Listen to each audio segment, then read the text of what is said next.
ধৈর্য সহকারে একটি হাদিস শুনে যান। আশা রাখি হাদিসটি শুনে আপনি উপকৃত হবেন। সায়েদ ইবনু মুসফির আল কাহতানি রাদিয়াল্লাহু বলেন, এক লোক তার জীবনের একটি ঘটনা আমাকে শুনিয়েছিলেন। সে বলেছিল, আমাদের অত্যন্ত একজন নর্মভদ্র একটি ছেলে ছিল।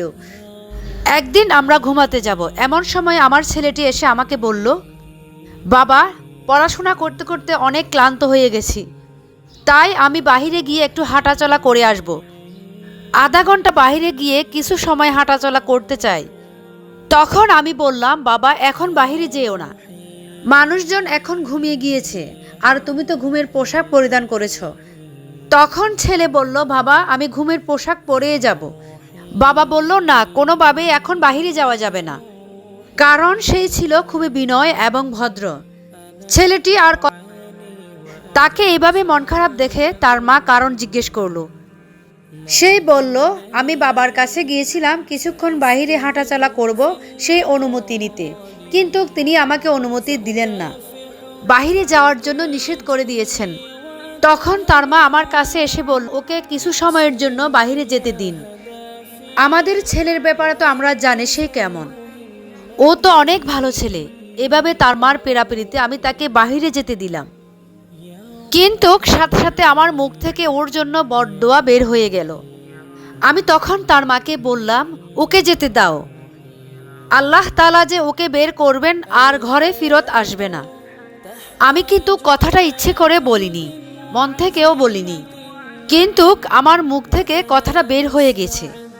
কিন্তু সময়টি ছিল দোয়া কবুলের সময়। আসমান জমিনের দরজা ছিল খোলা, রাব্বে কারিম আরশের আজমের একেবারে নিচেই ছিলেন। ছেলেটি আমার বের হয়ে গেল, আর কিন্তু ফেরত এলো না। 1 ঘন্টা যায়, ফজরের আজান হলো, কিন্তু সেই তাও এলো না।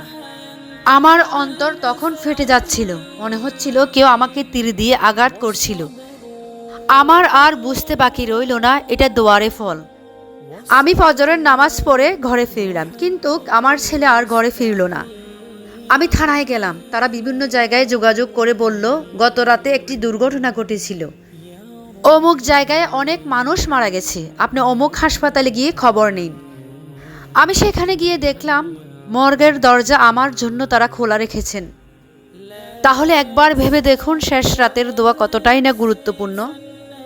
আল্লাহ শেষ রাতের দোয়া সাথে সাথে কবুল করে নেয়।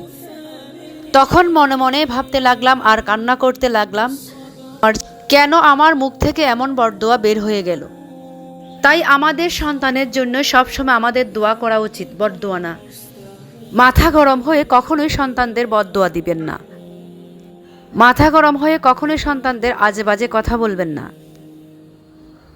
আল্লাহ তাআলা সবাইকে হেফাজত রাখুক। যদি ভিডিওটি ভালো লেগে থাকে তাহলে অবশ্যই অন্যকে দেখার সুযোগ করে দেবেন ইনশাআল্লাহ। হয়তো আপনার একটি শেয়ারের মাধ্যমে অন্য কেউ সেটা জেনে যাবে। সবাই ভালো থাকবেন। আল্লাহ হাফেজ। আসসালামু আলাইকুম।